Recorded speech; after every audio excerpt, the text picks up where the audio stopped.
Hi friends, ఎలా ఉన్నారు? అందరూ బాగున్నారా? Welcome to lovely Telugu channel. ప్రభువైన యేసుక్రీస్తు నామునకు స్తోత్రములు. ప్రభువు పర్వతమును ఎక్కుటకు అర్హుడెవడు? కీర్తనల గ్రంథం 24వ అధ్యాయం 3వ వచనం. ఈరోజు ధ్యానాంశం. Praise the Lord Jesus Christ. Today reflection. Who shall ascend the hill of the Lord?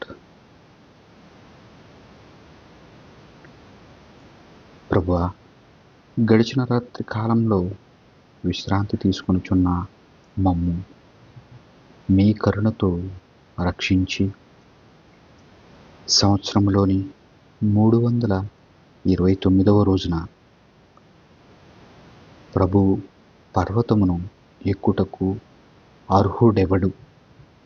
కీర్తనల గ్రంథం 24వ అధ్యాయం 3వ వచనమును ధ్యానాంశముగా వసిగిన మీకు కృతజ్ఞతలు.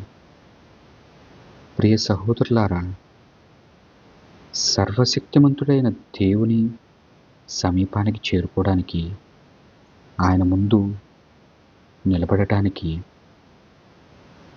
అర్హత కలిగిన వారు వ్యక్తిగత పరిశుద్ధత, నీతి మరియు నిజాయితీతో జీవించాలి.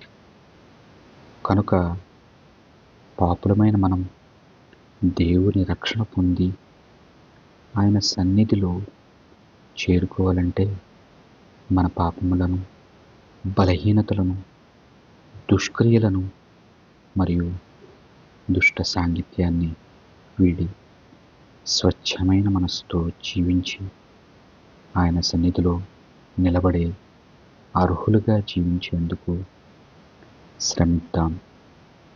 ఆమేన్. ప్రభువు మీతో ఉందురుగాక, మీ ఆత్మతో ఉందురుగాక. సర్వశక్తిగల సర్వేశ్వరుడు పితా, పుత్ర, పవిత్రాత్మ నామమున మనందరినీ దీవించి కాపాడునుగాక. ఆమేన్.